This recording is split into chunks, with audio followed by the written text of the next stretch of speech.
Olá, gente, tudo bem com vocês? Eu espero que sim.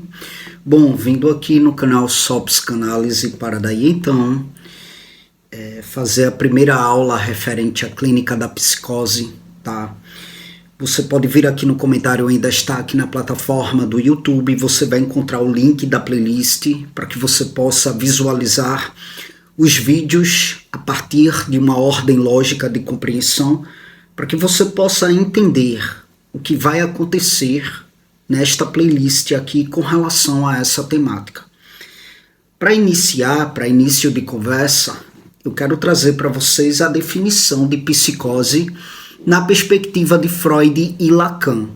Vamos entender esta definição, que não vai caber neste vídeo aqui, né, por completo. Aqui estarei abordando a primeira parte, e aí a gente vai avançando até que essa definição de psicose, tanto na perspectiva de Freud quanto na perspectiva de Lacan, venha a ficar daí então clarificada para vocês. Então vejam só, Freud ele abordou a questão da psicose dentro de um contexto de estruturas clínicas, né? Quando partimos aí para uma definição, quando partimos para uma compreensão da psicose, ao estudar as obras de Freud, a gente vai perceber que é um conceito, é uma definição que vai evoluindo ao longo do tempo, no que diz respeito à sua obra, né? Ao longo da sua obra, essa definição ela vai evoluindo. Inicialmente, Freud ele via ali a psicose como uma forma de neurose.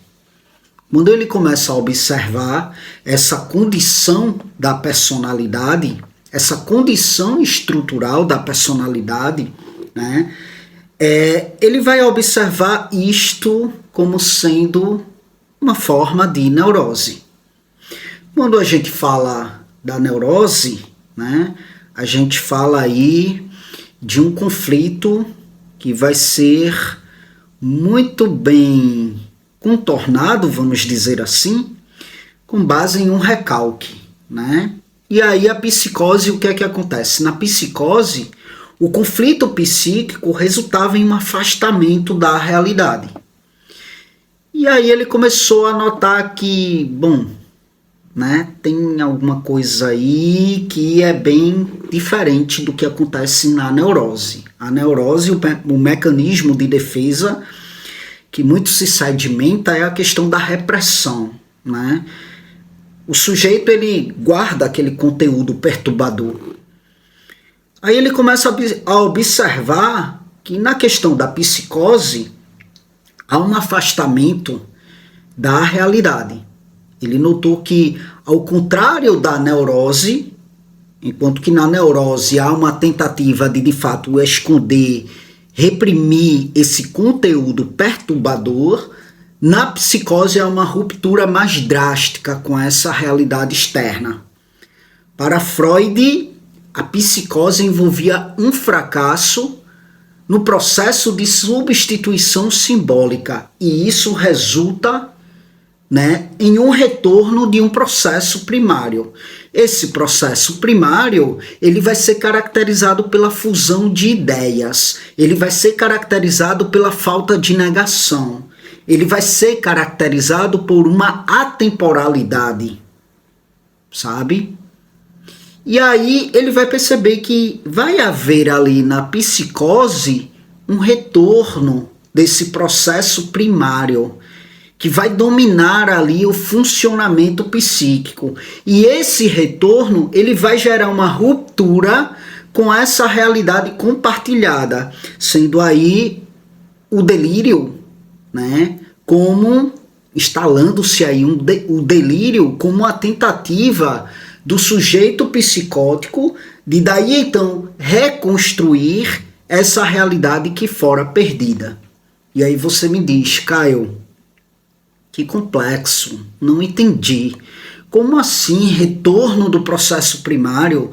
Como assim caracterização a partir de uma fusão de ideias, a partir de uma falta de negação, a partir de uma atemporalidade que vai dominar o funcionamento psíquico, né? onde esse processo primário vai gerar uma ruptura com a realidade compartilhada, e aí se instala o delírio, e aí esse delírio é uma tentativa do sujeito psicótico de reconstruir essa realidade perdida.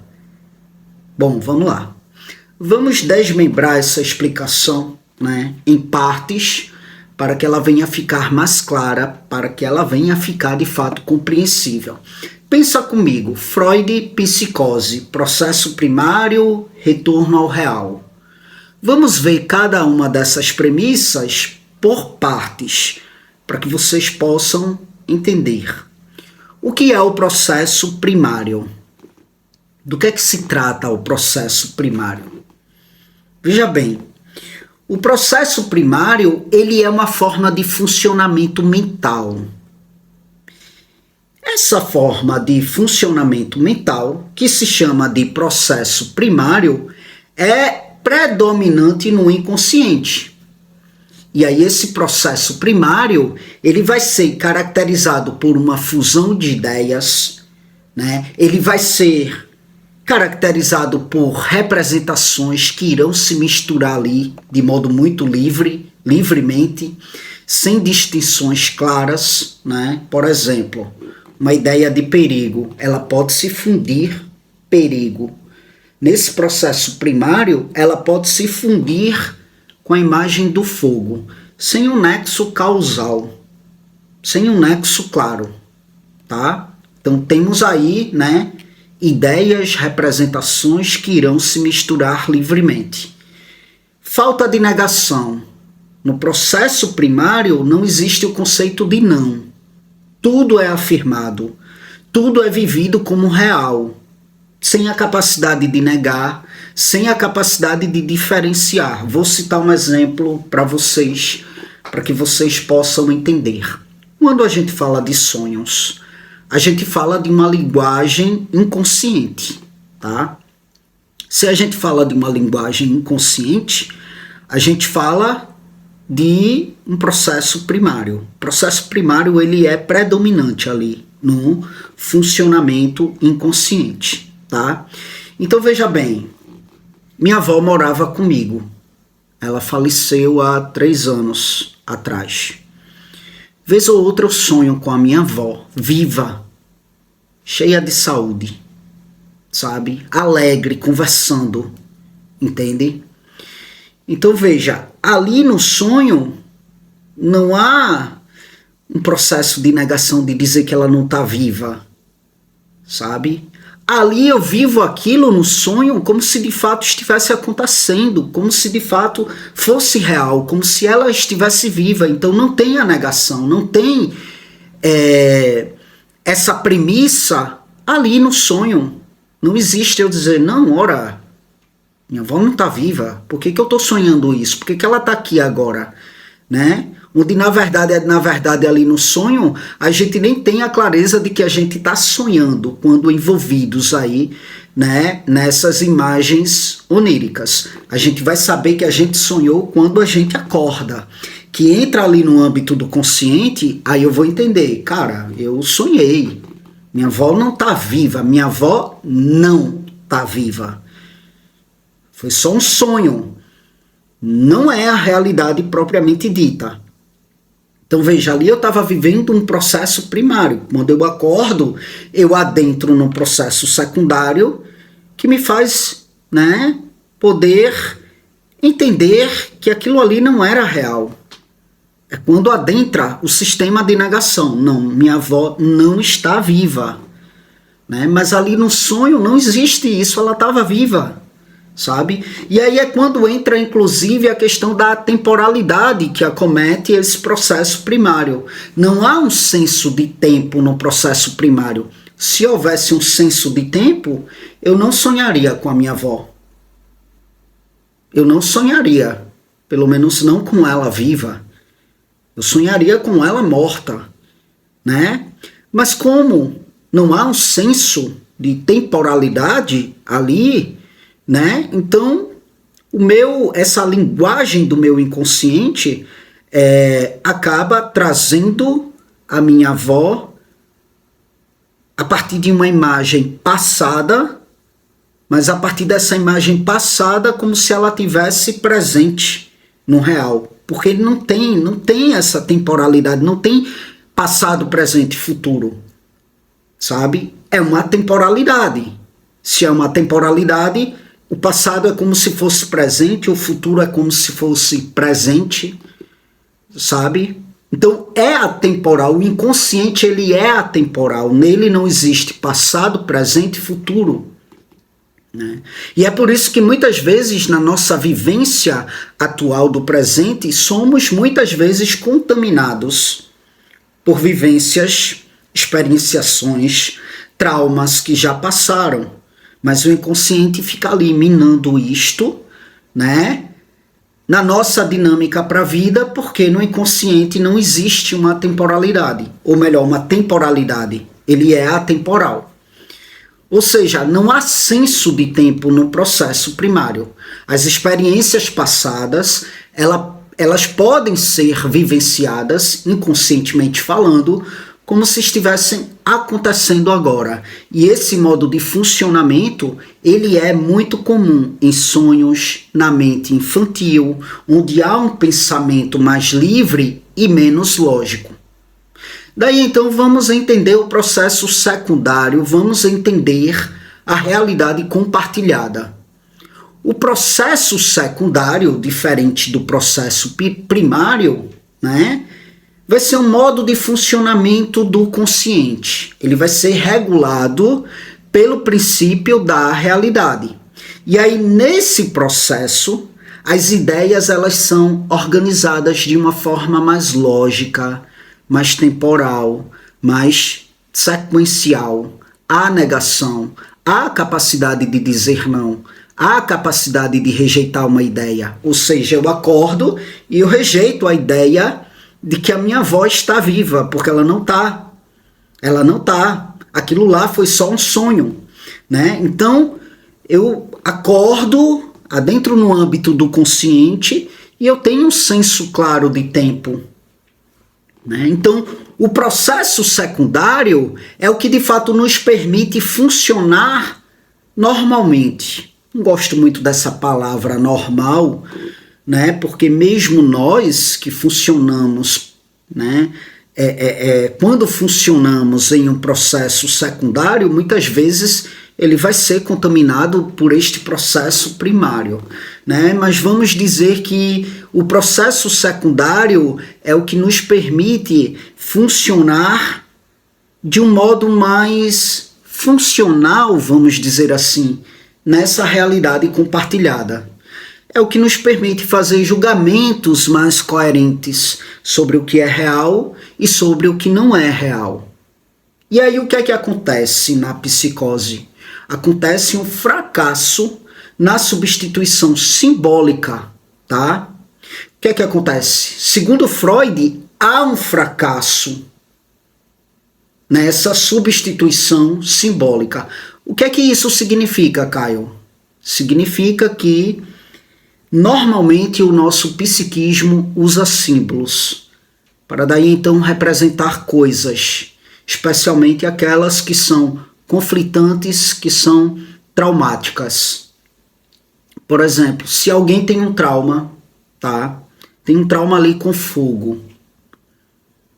E a pessoa sente um pânico toda vez que vê fogo. Toda vez que vê alguma coisa da cor do fogo. A pessoa fica meio fóbica ali, meio em pânico, não entende o porquê.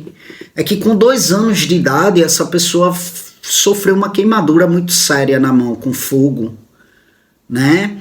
E ela não reagiu àquilo de modo proporcional ao evento, sabe? Então ela tem um trauma com relação àquilo, mas ela não consegue associar. Ela não consegue associar que essa fobia dela, que esse pânico, esse medo quando ela vê fogo, quando ela vê alguma coisa, algum objeto que tem a cor do fogo, ela não consegue associar que é por causa dessa experiência aí. Aí ela vai para a análise. Na análise ela começa a trabalhar essas questões e aí ela começa a associar livremente e começa, né, a entender, a elaborar. Cara, mas com 2 anos de idade, de fato. Eu não lembro muito bem, mas minha mãe contou que eu sofri uma queimadura na mão, né? E ela falou que eu fiquei muito assustado, mas ela falou que estranhou porque eu nem me desesperei, né? Senti muita dor, ela disse, porque eu reclamava de dor, mas até então eu fui firme, sabe, não me desesperei com aquilo. Mas daí então, cara, realmente faz todo sentido, realmente.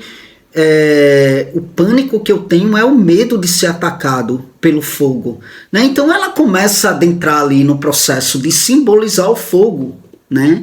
E aí ela começa a entender que o fogo é um objeto inofensivo, que ele não vai sair de lá e vai atacar ela, não vai. Só se ele for lá e de fato mexer no fogo, né? Claro que acontecem facticidades muitas vezes, né? Acontecem as facticidades da vida, a casa pode pegar fogo por uma facticidade e tal, mas não é algo que comumente vai acontecer na vida dele toda vez que o fogo estiver ali no fogão, sabe? Aparente, o fogo não vai sair de lá e não vai atacar ele.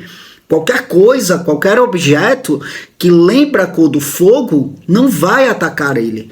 Então ele começa a elaborar, começa a simbolizar, começa a dar sentido, né, a essas questões, entende?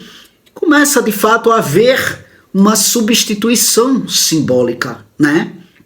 Na psicose, essa substituição não acontece de modo adequado. O símbolo falha em se fixar. E o conteúdo perturbador, ele retorna ao consciente, não é traduzido e modificado. Como na questão aí desse rapaz, foi para análise trabalhar seus medos, seus pânicos, começou a entender que, calma, o fogo tá ali, mal elaborado no seu inconsciente, mas a partir do momento que ele começou a trabalhar isso, daí então isso retorna ao consciente, mas de modo traduzido, de modo modificado. No sujeito psicótico, esse retorno ao consciente não vai ser traduzido, não vai ser modificado. Há um retorno ao processo primário, sabe? Vem nu e cru. E isso gera uma ruptura com a realidade. Como a substituição simbólica falha, o que ocorre é um retorno ao processo primário, que é o que podemos chamar de retorno do recalcado. O conteúdo que deveria ter sido simbolizado, né, volta à consciência de uma forma crua, não modificada. É como se a mente voltasse a funcionar de uma maneira infantil, onde tudo é vivido de maneira direta e não mediada por símbolos ou lógica. É aí que acontece uma ruptura com a realidade. Isso cria uma ruptura com a realidade compartilhada. O sujeito começa a perceber e a interpretar o mundo de uma forma que é regida por uma lógica que não é uma lógica comum, como no processo secundário. É uma lógica do processo primário, que é uma lógica, sabe, que é bem difusa de ideias e de conteúdos e sem símbolos, sem representações. Daí é quando surgem os delírios e alucinações, que são tentativas de este sujeito dar sentido a essas experiências internas que não estão simbolizadas. E aí esse delírio há de ser de fato uma tentativa de reconstrução da realidade. Esse delírio, ele é visto de fato como uma tentativa de este sujeito psicótico reconstruir, reorganizar essa realidade interna que foi fragmentada. É de fato uma tentativa de cura. Para Freud, o delírio é como uma tentativa de cura. É uma tentativa de dar sentido ao caos interno, que não fora elaborado, que não fora simbolizado. Tá? E aí, se a realidade interna ela é perturbada por essa falta de substituição simbólica, o delírio tenta preencher essa lacuna, tenta preencher esse vazio, né? Esse buraco, e vai fazer ali uma nova ordem, para daí então tentar entender o que está acontecendo. E aí eu trago para você um exemplo fictício para ilustrar isto. Imagina um homem chamado João. Ele teve uma experiência traumática quando criança. Ele viu um incêndio. Esse incêndio quase destruiu a sua casa. Assustou muito a sua família. Ele se assustou muito. Normalmente, um trauma como esse, ele pode ser simbolizado em seu inconsciente e de várias maneiras. De várias maneiras. Porém, para João, essa simbolização falha. E a gente até vai ver isso mais minuciosamente quando eu chegar no tópico simbólico, imaginário, real, né? Mas veja, para João, essa simbolização falha. Em vez da sua mente substituir e simbolizar o trauma, né, com outro significado, dar outro significado a isto, ele começa de fato a experimentar essa fusão de ideias que acontece ali no processo primário, que é predominante quanto ao funcionamento inconsciente. E aí, qualquer coisa vermelha que João vê, uma maçã, por exemplo, lhe causa um terror irracional. Por quê? Porque a cor vermelha remete ao fogo. Então, como ele não pode negar essa experiência, porque houve o retorno ao primário, o retorno do recalcado, e no processo primário não há negação, ele de fato começa a acreditar que qualquer objeto vermelho está associado a um perigo iminente. Porque ele lembra muito daquele fogaréu, sabe? Ele lembra muito daquelas chamas, entende? Então, qualquer coisa vermelha, da cor ali do fogo, qualquer coisa, ele vai associar a um perigo iminente. Isso não faz sentido no mundo real. Mas na lógica do processo primário, né, onde todas as ideias podem se fundir, isso se torna uma verdade para João. Com o tempo ele começa a desenvolver um delírio de que todas as coisas vermelhas são parte de uma conspiração. Qualquer coisa vermelha está ali, entrando em ação para queimar sua casa novamente. Ele acredita que até uma pessoa que está vestindo vermelho está envolvida aí nesse plano. As pessoas vestindo vermelho estão envolvidas nesse plano. E ele começa a evitar qualquer pessoa que ele encontre que esteja vestindo vermelho. Para João, né, essa conspiração é uma tentativa de explicar e organizar o seu mundo interno confuso, fragmentado, sabe? Na sua mente, o delírio fornece uma explicação para o medo que ele sente, tá? Porque ele não simbolizou isso, não deu outro significado para isto não fora elaborado. Então, o que é que acontece? O delírio fornece uma explicação para este medo que ele sente e tenta restaurar uma nova realidade, onde ele pode prever, onde ele pode se defender do perigo. Então, o delírio de João é uma tentativa de reconstruir uma realidade que venha a ser coerente para ele, mesmo que essa realidade seja aí dissociada dessa realidade compartilhada pela sociedade. Então, essa é a forma como Freud vê a psicose, uma tentativa de cura, uma reconstrução de uma realidade interna que se desfez devido àquilo que há de ser o fracasso no processo de simbolização. Se não está ainda compreensível para vocês, não se preocupe, a gente só está começando. Na medida que eu for avançando nas explicações, isso vai ficar cada vez mais clarificado para vocês, tá bom? Gente, é isso. Para quem não me conhece, eu sou Caio Fernando, sou bacharel em psicologia, sou pós-graduado em neuropsicologia, sou estudante ávido e para sempre serei da psicanálise, tá? E faço atendimentos, tá? Online em todo o Brasil. Se você estiver em busca de um processo, você pode entrar em contato comigo e através do WhatsApp, que vai estar aqui no comentário em destaque, eu te passo informações pertinentes quanto a este processo comigo, tá bom? Para além disso, você encontra aí, como eu falei no comentário em destaque, a playlist onde eu estarei aqui trazendo a clínica da psicose, tá bom?